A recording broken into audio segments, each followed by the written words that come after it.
I hope you all enjoyed a fantastic evening. I just want to take a couple of moments to introduce tonight's keynote speaker, Mr. Adam Sharp. Adam was labelled the human embodiment of Twitter by the New York Times after forging a 20-year career in politics, journalism, and technology. Adam was the head of news, government, and politics at Twitter until December 2016, and was the longest-serving member of the Global Media Partnerships team. After he joined Twitter in 2010 after previous roles at NBC News, the US Senate, and C-SPAN. It is my honor, and please join me in welcoming our keynote speaker for tonight, Adam Sharp. No, I was going to shake your hand. Thank you, Nick. A little scheduling note for you all. If you're contemplating whether to order that extra glass of wine, I'd like to point out that the only thing standing between you and dessert is a conversation about the 2016 presidential election. So it's probably time to open another case back there. Nick, thank you so much for the introduction. As Nick mentioned, my background is as a journalist and political operative, and for the last 6 years at Twitter, working with colleagues in both those fields and applying technology to be more effective in their work. So when we talk tonight about the election, that is the lens I bring. It is the perspective I bring to the conversation. And then after my remarks, Anne-Marie Stephen from Qualia is going to come up here, and together with your questions, we're going to try to unpack some of these themes from the election and connect them to some of the other conversations you've been having today and into tomorrow. I should put a disclaimer here at the top that tonight's discussion is not an endorsement of any candidate or another. It is not a commentary on either of their policies or who should have won or who deserved to win. But it is looking at the realities that one candidate did win and did so largely because of effective tactics where his opponent did not apply them as effectively. And it's going to be focusing on some of those tactics and what lessons we can draw from them, particularly those in the space of social communication. Donald Trump, over the course of this campaign, became the single most visible user of Twitter worldwide. His account over the course of the campaign generated an average of 1 billion on-platform organic impressions a month. To put that in perspective, that is more than the 10 most followed users of Twitter. Kanye West, Lady Gaga, Katy Perry, Justin Bieber, a couple of Kardashians, Barack Obama, the Pope. I'm missing one or two. I think Taylor Swift's in there. More than the 10 most followed global accounts combined. And almost twice the reach of his opponent, Hillary Clinton. We are entering a new fourth generation of political communication. It's a sea change that started with the birth of the web in the 90s. We saw it develop through the campaigns of Howard Dean in 2004, Barack Obama in 2008, 2012, the Tea Party. But this election and Donald Trump's use of platforms like Twitter really solidified our place in a new era of political communication.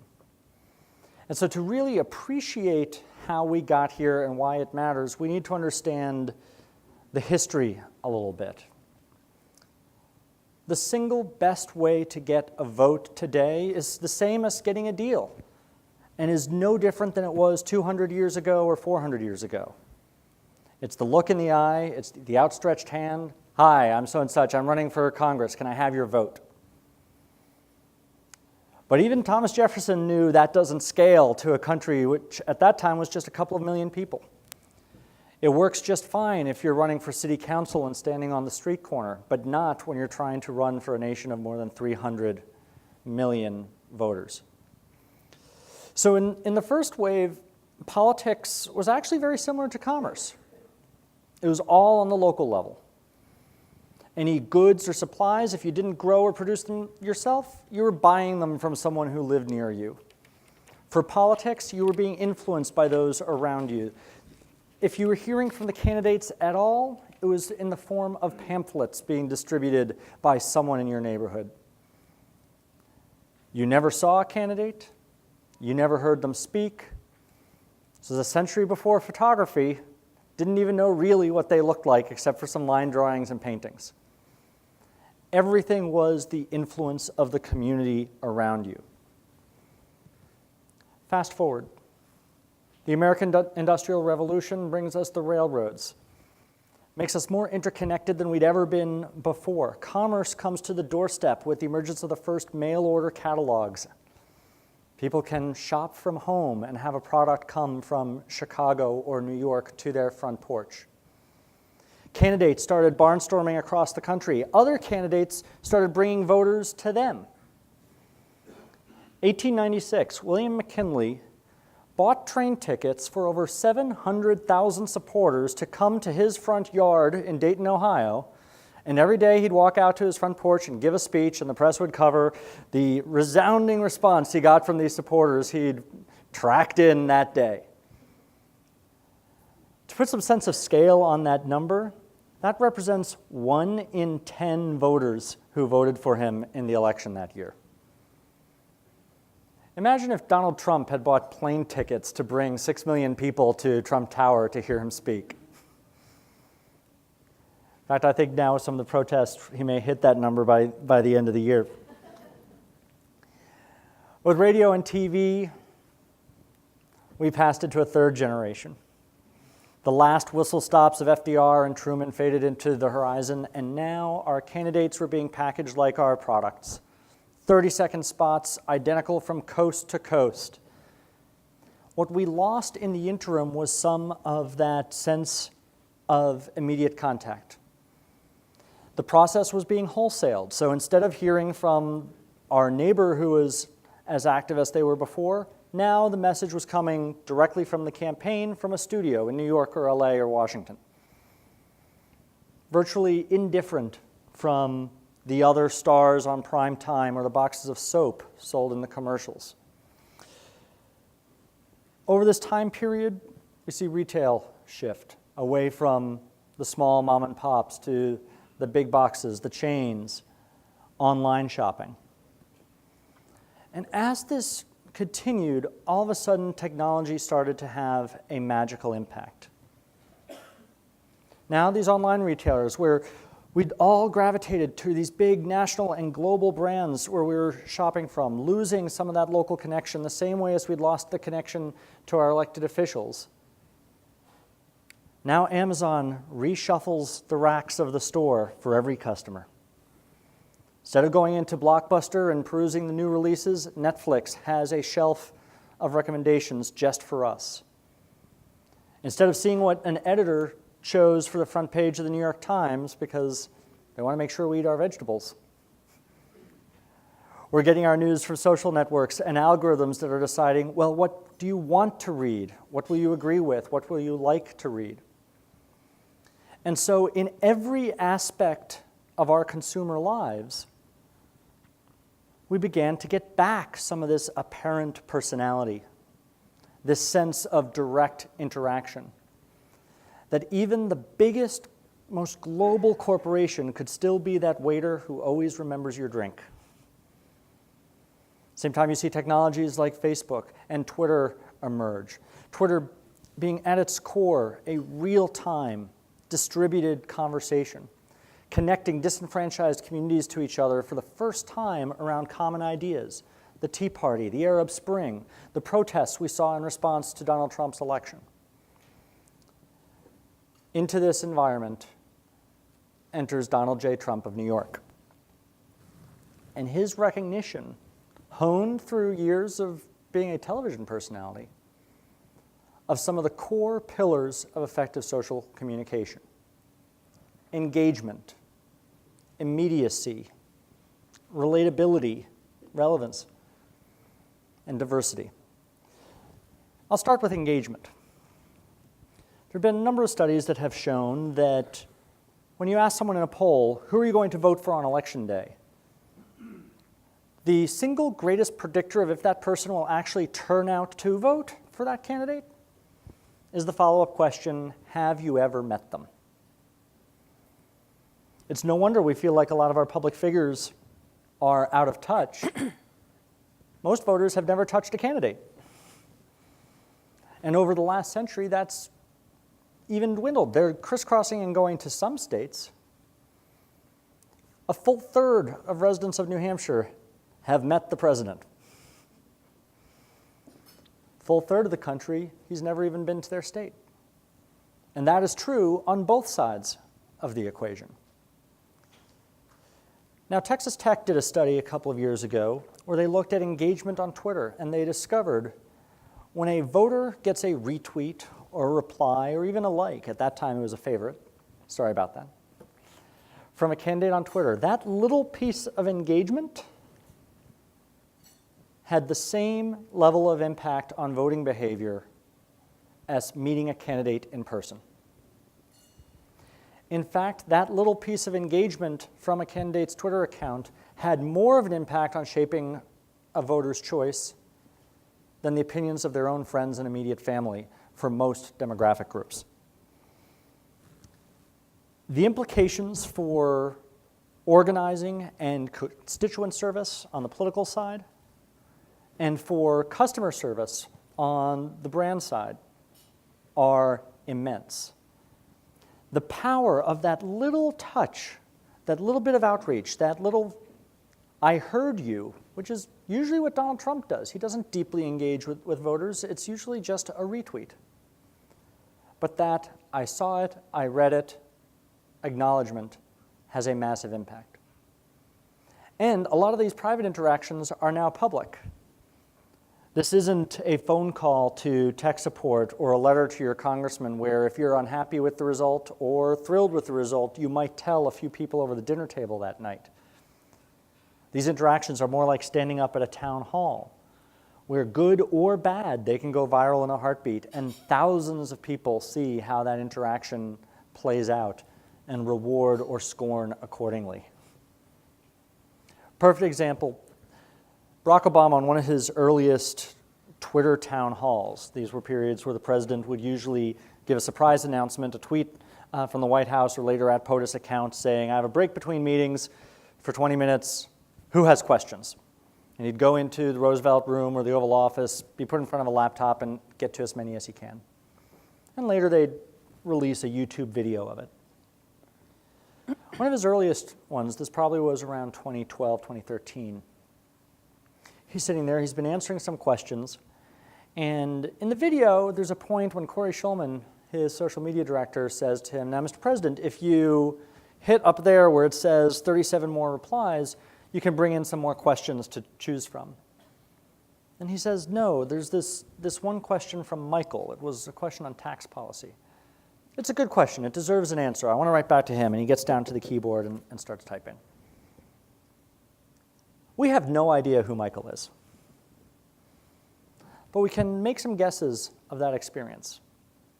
We know that, like anyone else in the country, he didn't know the president was doing a Q&A until 20 minutes earlier. Maybe he was standing in line at the pharmacy or sitting on the bus scrolling through his timeline, like a lot of us turn to in moments of quiet boredom. Wherever he was, he saw that the president was taking questions, was one of thousands of people who asked a question.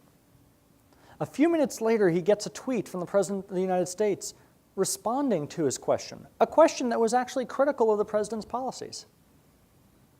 And just when he might be scratching his head thinking, did the president really write this? He gets a YouTube video of the President of the United States telling his staff, "No, we are not moving forward with what you want me to do because Michael has a question." For Michael, that's huge. For the thousands of other people engaging in that Q&A, witnessing it, it was equally profound. Because for them, now, in every subsequent town hall, in every single engagement with the at White House, at Barack Obama, at POTUS Twitter accounts, there was always that possibility, I could be Michael.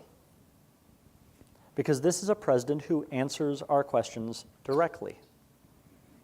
That's the big difference between going to an event like this or a candidate's town hall and just not being called upon, but at least you were in the room and saw the candidate engaging with people, versus being told, "Sorry, no questions. I'm just going to go do donor lunches."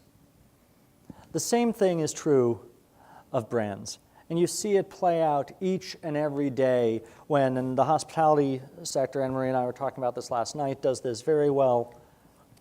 engages just a little bit on those moments of praise, handles those bad moments really well, and shift brand perception in between. Second big area, immediacy, the campaign of now.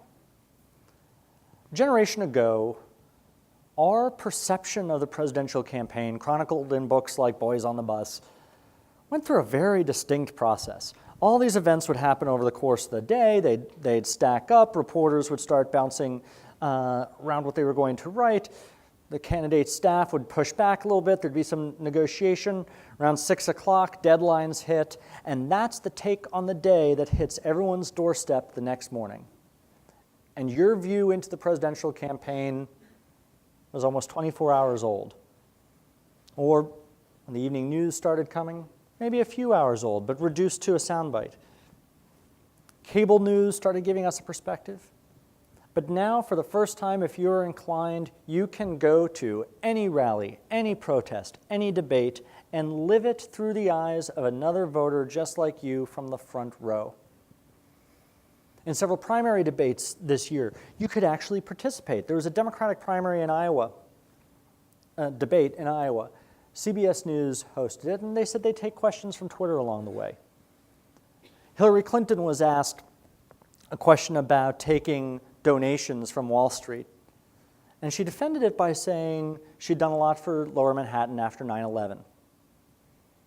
In the control room, CBS News saw instantly this was the most tweeted moment of the debate. They could see instantly that most of the tweets were a negative reaction. They could immediately see thousands of public follow-up questions and responses to her statement. And they picked one from an undecided voter in Iowa City and asked it as the follow-up.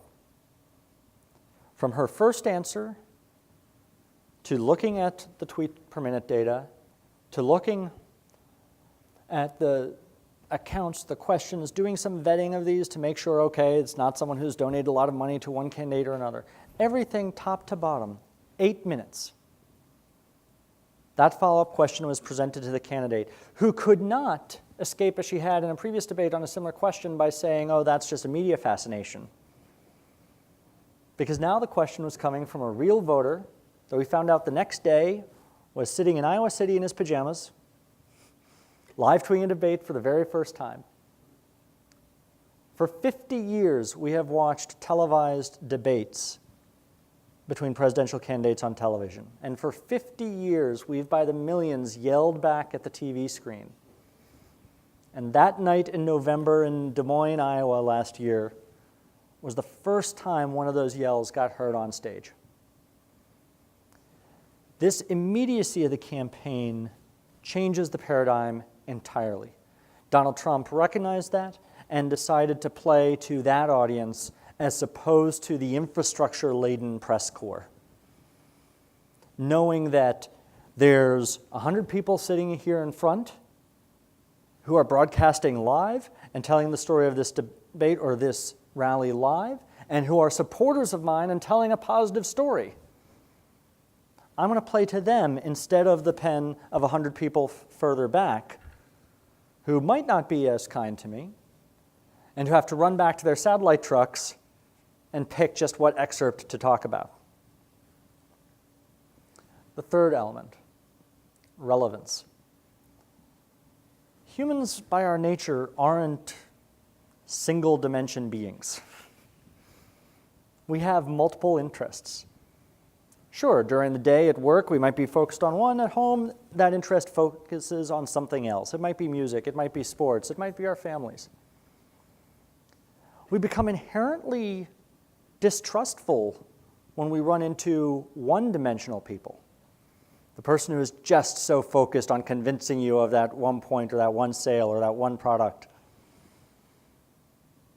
The entire golf industry probably exists because of this as a form for business.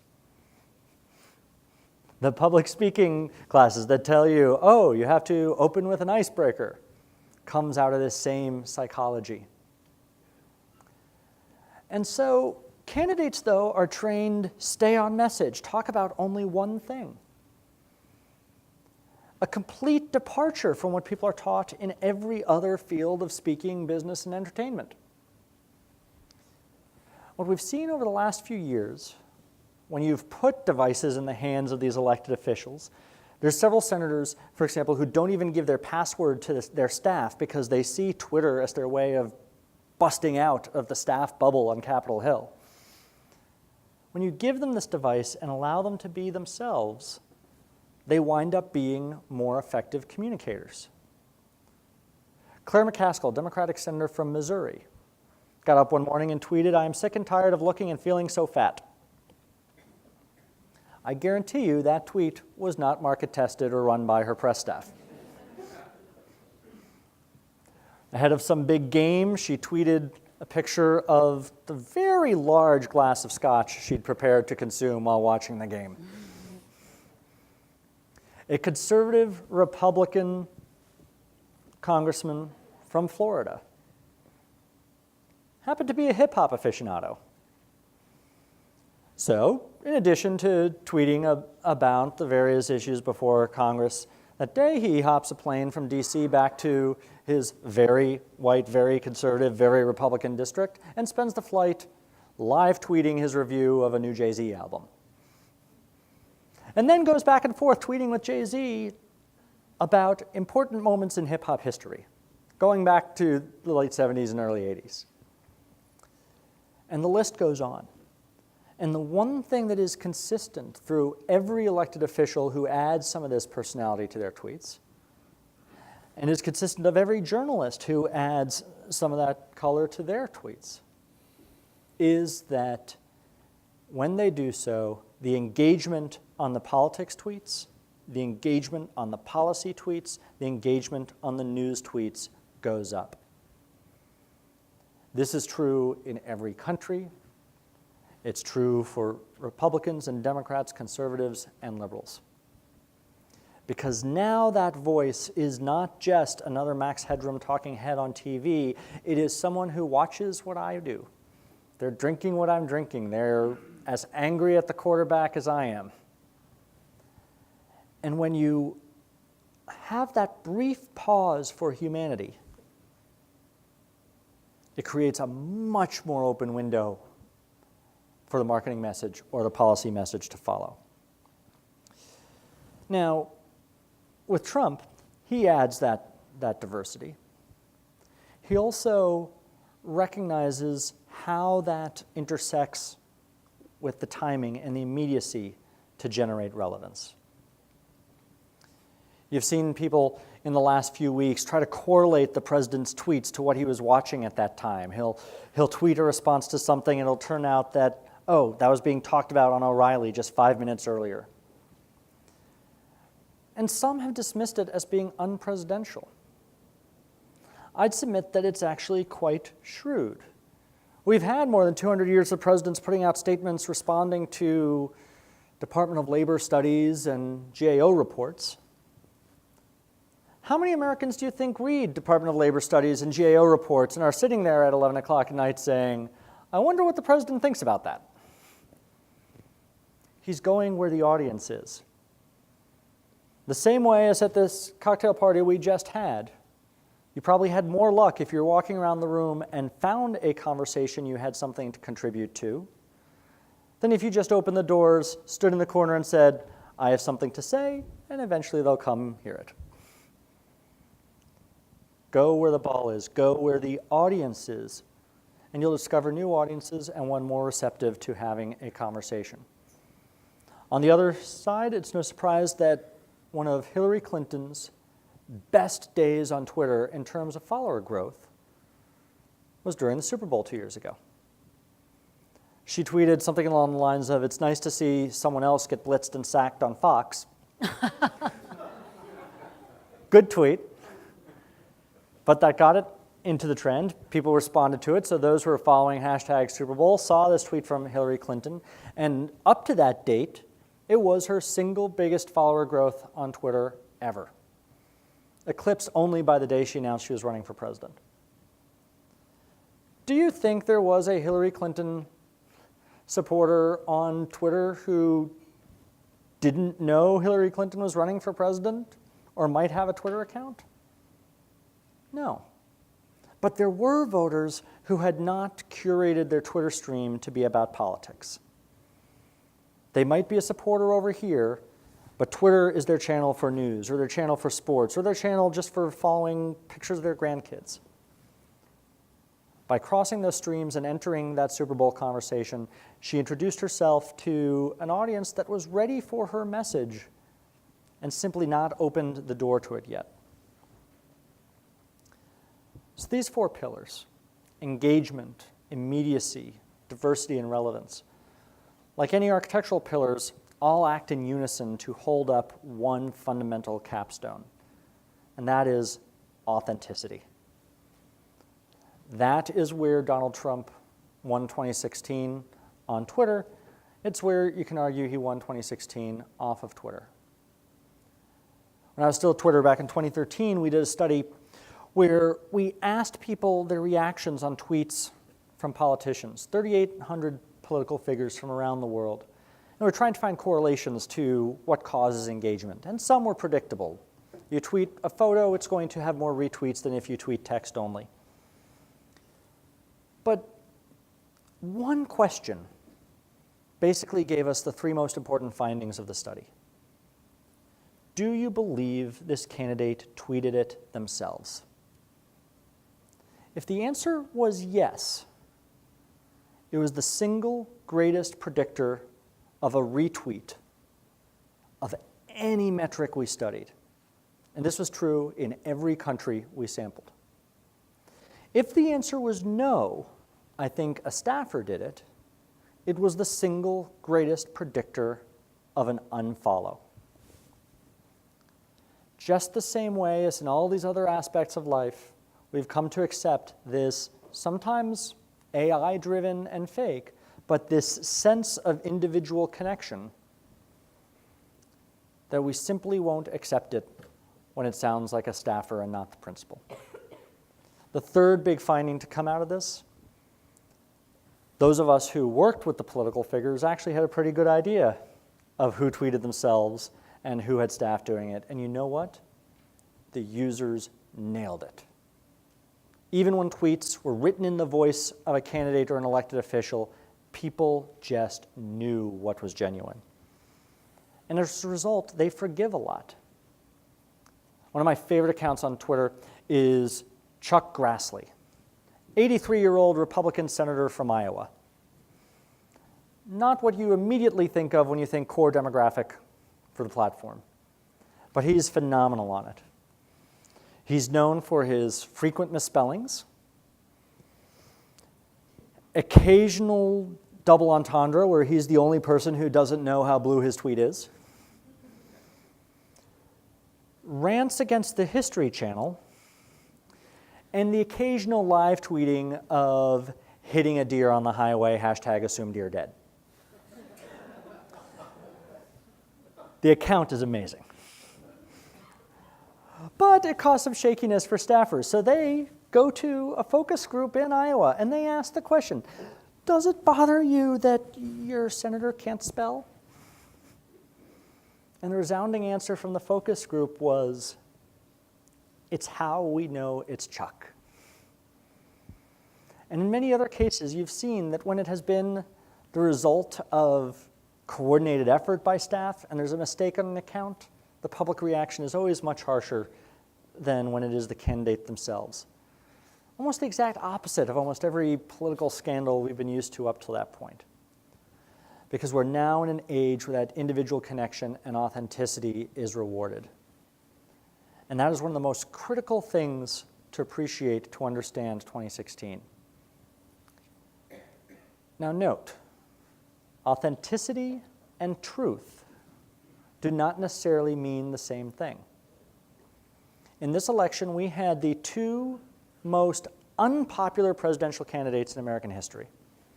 We had the 2 most untrusted presidential candidates in history. Neither candidate was able to convince a majority of the American people that they were trustworthy. And yes, for many voters, voters who probably would have voted R&D no matter who was on the ticket, it came down to one candidate is trustworthy, one isn't. But for swing voters in some key parts of the country, they fell into that bucket where neither candidate was trustworthy to them and their perception. Their perception was a choice between two liars. So now, given that devil's choice, they narrowed the choice to the candidate I've seen for over 20 years, who has the most crisply packaged presidential campaign ever, where any message that comes to me, whether it's true or not, I am fully confident has gone through focus groups and message testing to death. Or the candidate who, for lack of a better phrase, lies from the heart. In many ways, Trump's inability to stay on message, his inability to follow the traditional rules of politics, while they may have, in the micro sense, undermined the political message of the day, wound up strengthening his broader brand point, that of independence. With him, when he has a gaffe, it's now seen as a point of endearment because he is not a managed, scripted candidate where there's this expectation that it has been through the focus groups and the studies.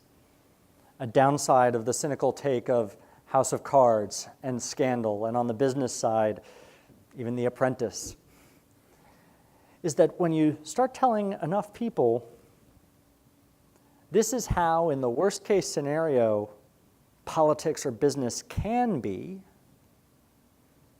they start to assume that's the way it is. And they start imagining these operatives. And for a candidate like Hillary Clinton, who's been around for 20, 30 years, when these attacks start coming, it brings back echoes of Whitewater and things that happened in the 90s that nobody remembers what they're about. But now she is the institutional brand, and he inherits that maverick mantle that John McCain and his running mate tried to get in 2008. So these trends of guerrilla marketing and smaller footprint retail and AI-driven experiences online are now intersecting with political communication and putting us firmly in this new era of campaigning. Trump was able to pivot to that after ironically being a titan of the 20th century third era model of big branding and broadcast messaging. Hillary Clinton, and this is evidenced in her Twitter account, even with the occasional -HRC tweet, wasn't able to make that pivot. And maybe the distinction is that Donald Trump was smarter than all of us all along. Maybe it was an accident. Maybe it was simply that his brand was always about the individual. It was never about the corporation or anything more than that gilded 5-letter name emblazoned on the front of every building and every product. And he played the game of the last century, and now this century finally caught up with the individual brand running for president. With that, I'm going to follow my own advice and end the broadcast portion of our conversation. Invite Anne-Marie up here, and we'll unpack this a little bit with help of your questions and see how it connects back to some of the conversations you had this afternoon, tomorrow, and maybe a few more detours into political war stories and questions as well. Thank you so much.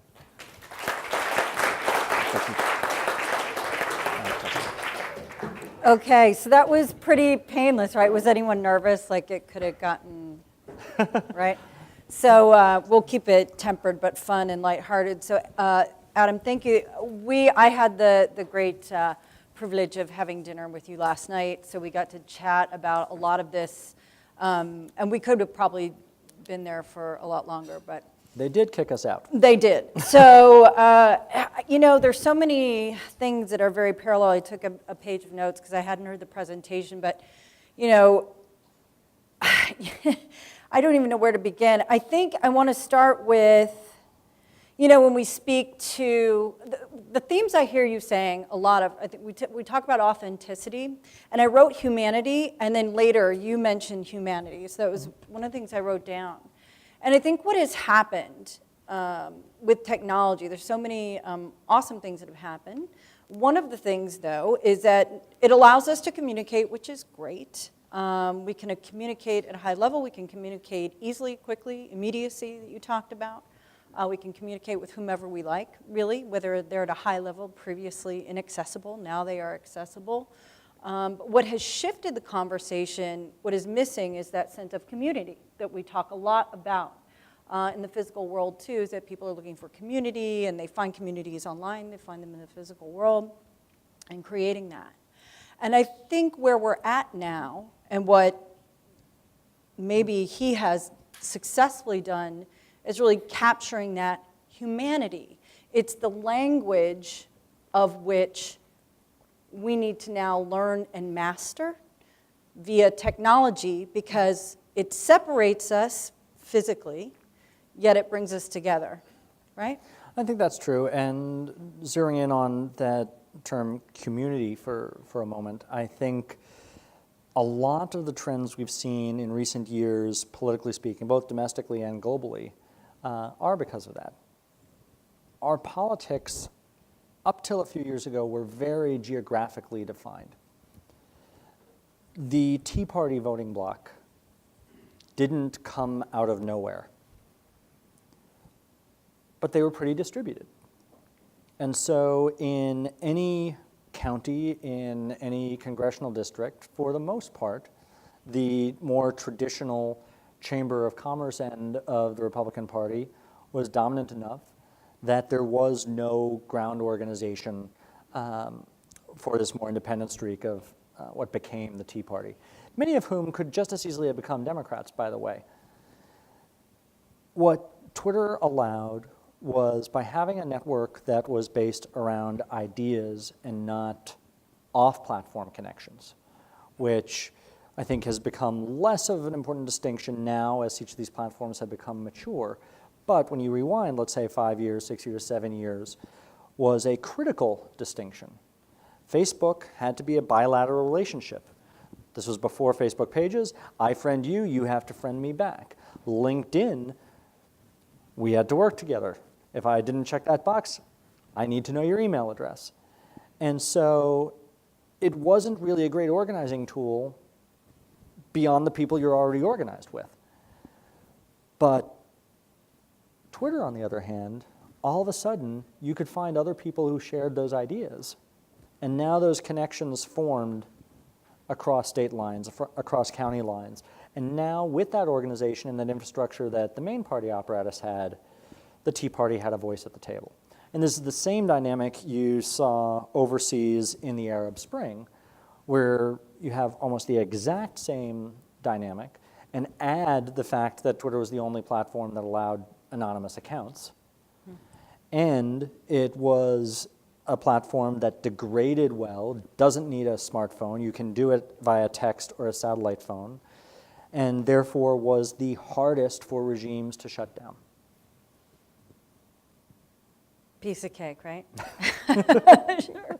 So I'm thinking a lot about when we talk about disruption and technology and marketers. There's a lot of tech marketers out in this room, retailers, brands, whatever your entertainment, sports. And we look at disruption. I mean, there's one thing that he has absolutely mastered is he's disruptive, right? I mean, by using Twitter, by using it the way he has been using it, and we will, assume that he is tweeting. That's what a lot of the reports are saying, that he is the person that is tweeting. So thereby, he is authentic. Given where his status is now, and I think brands really think about this a lot too, is like we talk a lot about authenticity, being real and sounding real. And I think your stats pointing to people know if you're not. Is there, I'll give you the examples, when there's errors, right? When an airline makes an error, or a brand makes an error, or even a corporate entity mistweets, and then they call it back, right? And then they have to explain to all their audience, oh, sorry, we made a mistake. And that's been lauded as a great way to handle that. Like, oh, we're so sorry we made this mistake. We're calling ourselves out. So that's all good. Is there, though, a risk? Is there a possibility that he could be pushing the envelope? Is it possible for a brand to be too authentic? Absolutely. And I think that's where, if the authenticity is driven by simply trying to find an authentic voice that isn't in concert with your audience, then it's very easy to do that. That authentic voice needs to be in tune with the audience. For Trump, it is. For his supporters, it is 100% in tune, and for his detractors, he doesn't care. For brands, there's probably a greater concern there. Yeah. For government agencies, this was a very common concern we'd run into. You know, a law enforcement agency is not going to be telling jokes all day. But which, you know, maybe they should, Well, but because there's it the thing, would. but I there's like the watching the YouTube videos where a cop pulls somebody over and they give them an ice cream cone. Exactly, It's and nice. that's where It's little heartwarming. sprinkles of it can have an impact. For Right. example, one of my favorite was someone had tweeted, it's basically a picture of a fistful of drugs, and the tweet was something along the lines of, "Parties at my house." And the local police department replied, "Awesome, what's your address? We'll be right over." And that sort of innocuous humor worked. But at the end of the day, a public safety organization, people following that, yes, they want to know there's a human at the other end of the connection, but the principal purpose of the account still needs to be focused on that. And I think when a brand or an individual loses sight of the principal focus, that's where you get into trouble. And going back to something I said in the talk, principal focus does not necessarily mean singular focus. The principal focus can actually be reinforced sometimes by dialing back a little bit as opposed to doubling down. So we might find out only by trial and error and something like that, where you've crossed the line potentially. Or do you do a lot of focus groups and studies, or you go with your gut? Because he seems to be very gut-driven. Yeah, and I think when we talk about those pillars of social influence, he's really driven by immediacy. Mm-hmm. He recognizes that not being afraid of speed works to his political advantage. I'd say for most brands, speed is terrifying. Having to come up with that response in 5 minutes is terrifying. 5 weeks where we can have a lot of meetings about it, yes. But that's not the age we live in right now.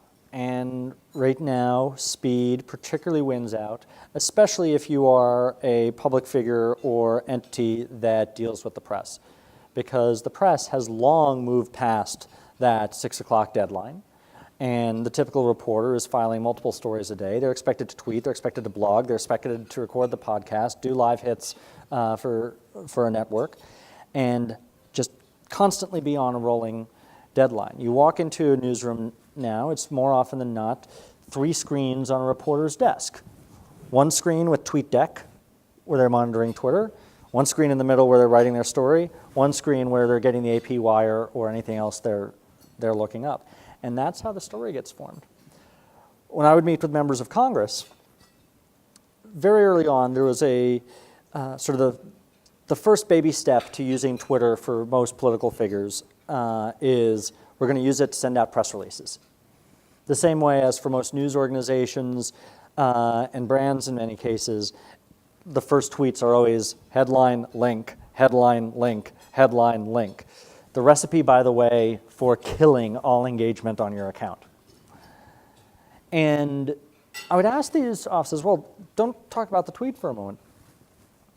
Talk to me about your process for writing a press release. They say, well, the press secretary writes it then goes to the comms director to approve, then it goes to the chief of staff to approve, then it goes to the senator, they make some changes, it comes back, so on and so forth. It gets all the way to the process, it gets posted on the web, and then we pull out the headline and tweet it. maybe we'll pull out the quote and tweet it. Reporters aren't waiting for that. Today, there was a critical vote on the education secretary, and almost every story that I saw coming in my timeline from reporters writing about that vote was time-stamped 2, 3, 4 minutes after the vote. And everyone had the obligatory quote from a Republican and an obligatory quote from a Democrat. The first one to pop up on their screen gets in the story. And so the advice I would give offices is invert the entire process. Write the tweet, write the quote. Okay, maybe that has to get approved. Tweet that out. Then write the next quote, tweet that out.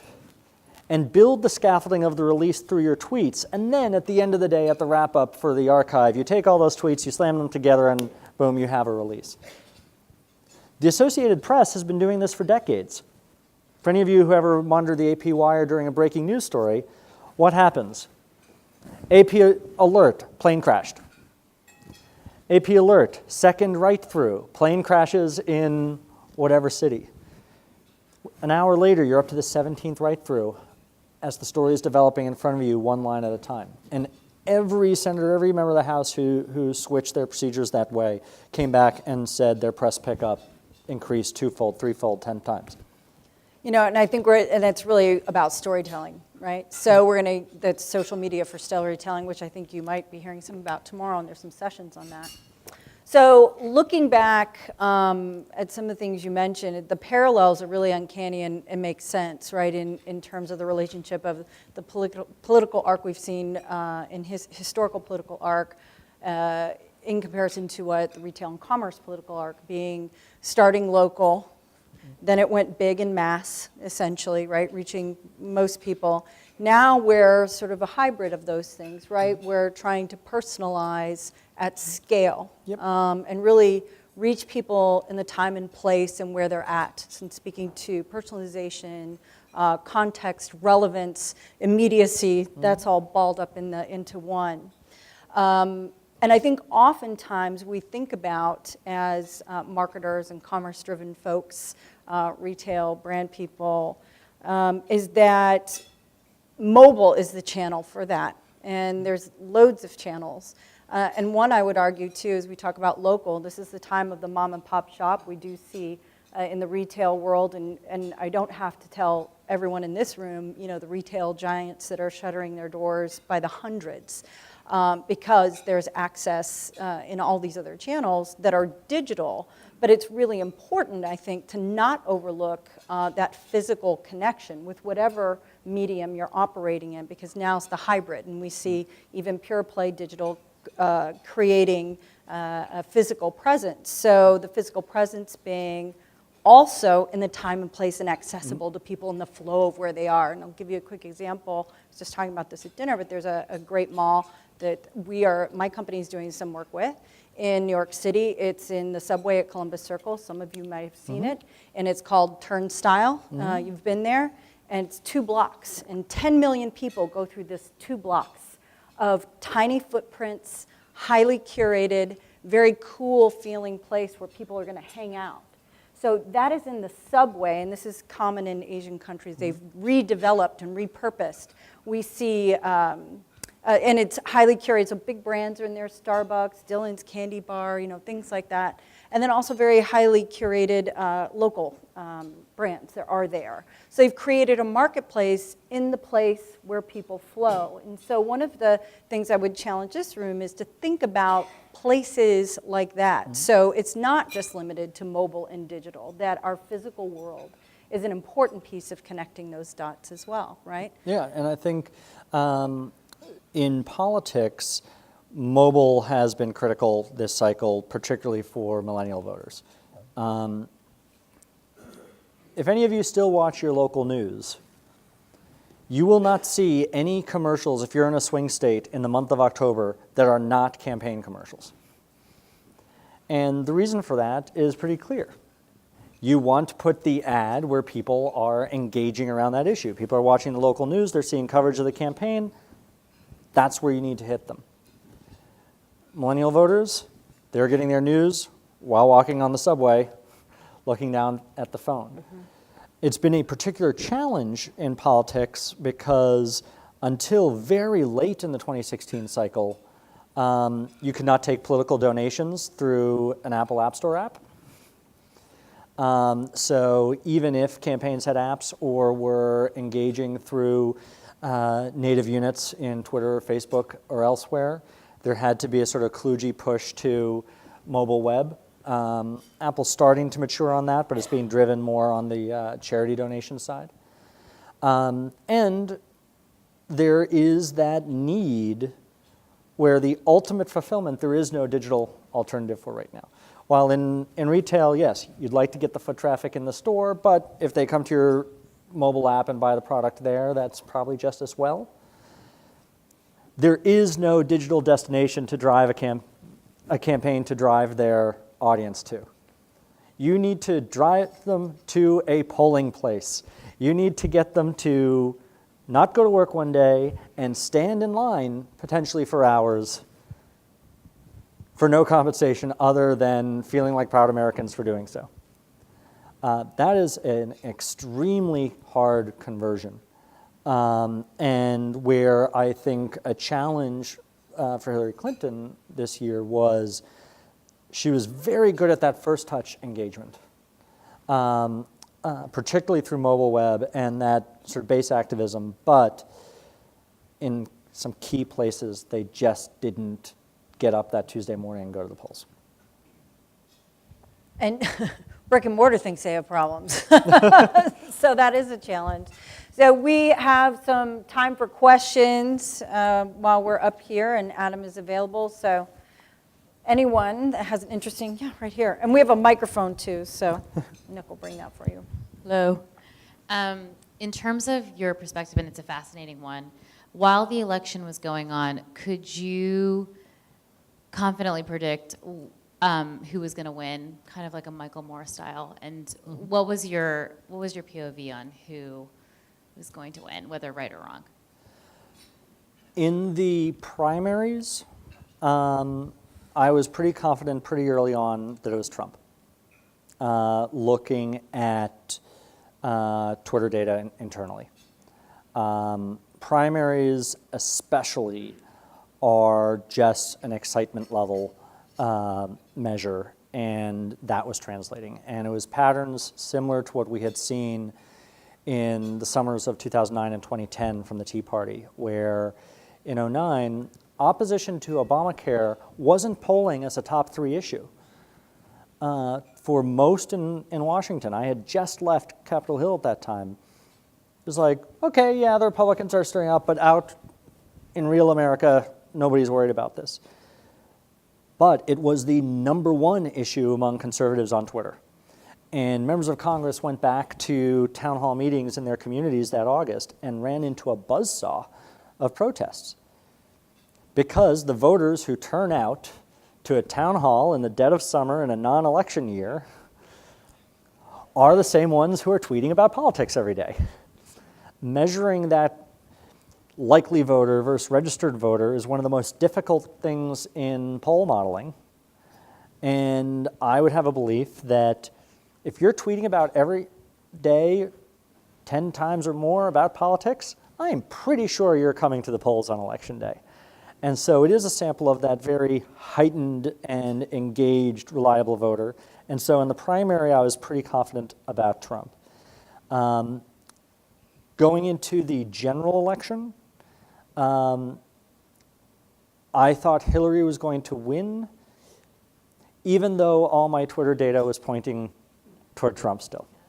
And that was my bias as a political operative, that I just came in and said, if you take the Obama-Romney 2012 map and the top 7 or 8 swing states, Hillary just needs one of them and she has the presidency. Trump has to clear the table. And there's no chance that a first-time candidate is going to do that. No chance that will ever happen. Yes. But I think that really speaks to the value of data, right? It's the storytelling and the data and the art versus the science of something. And I I oversimplify it and make jokes, but we're amongst friends here. But it's, data is the idiot's guide to, whatever information you want. Now, certainly you have to have the intelligence to put the dots together and ask the right questions, but that is the beauty of data. But asking the right questions is the tough part. Yeah. And because for a poll, it's about asking the right questions and asking them of the right people. And so all these numbers you see telling you what America thinks is being determined by a sample set maybe 10 times the size of this dinner for a typical national poll. And the models are getting increasingly complex. It is no longer just a straight up demographic sample. There's people in that sample who are being weighted 10 times as heavily as anyone else, particularly among younger voters, where the lack of landline phones is a real problem for polling. And I think as a result, there were in the models a lot of assumptions made about young support for Clinton and underestimating the young support for Trump. I'll leave just with one note there. Around the time of the conventions, we did an analysis of the followers and engagers with each of the major candidates' accounts across both parties, all primary candidates. Hillary Clinton had the oldest demographic of support of any candidate running for president in terms of her Twitter audience. Bernie Sanders had the youngest. Donald Trump was a close second. And a lot of people were doing that just for entertainment value. But with an 18-month campaign, you don't really care why they're following you. If you know that you're going to be able to put your message in front of a few million people multiple times a day, every day for a year and a half, and you only need maybe 0.5% of them in the right places to actually flip because of it, that's a win. I think we have another question. Yep. I actually had two questions, but you don't have to answer them both. But the first question is really more of a comment. Could you talk a little bit about fake news and how you think that will start to play out in social media or change social media? And the second is really, you talked a little bit about polling, and one of the things I read was that people were almost embarrassed to say they were voting for Trump in the exit polls on Election Day. And I don't know if that was true or not, but I wonder if social media is going to be used as more of a proxy for those things in the future, given that, to your point, your spidey sense was one thing, but your data said another thing about what was going to really happen. I'll be very Washington and say I'm going to answer the second part first and the first part second, because it stems from what we were just talking about.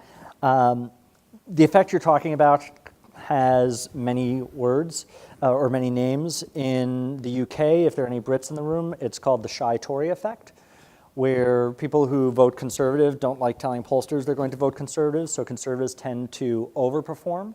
And that was certainly evidenced in their general election in 2015, where Cameron won an outright majority when they thought he'd have another coalition government.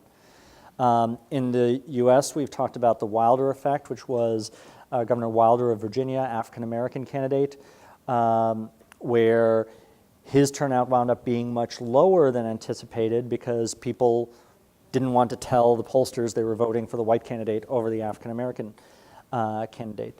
And so that is a dynamic we've seen in many places, and it certainly contributed to the exit polls. The other factor that contributed to exit polls was actually similar to what we saw in 2000, which is exit polls are really expensive. It's one reason why the networks and major newspapers all pool together on one exit poll. So every single network is citing the same survey. So you have no backstop to look for two different researchers getting different results. One bad question, one bad sample taints the bunch.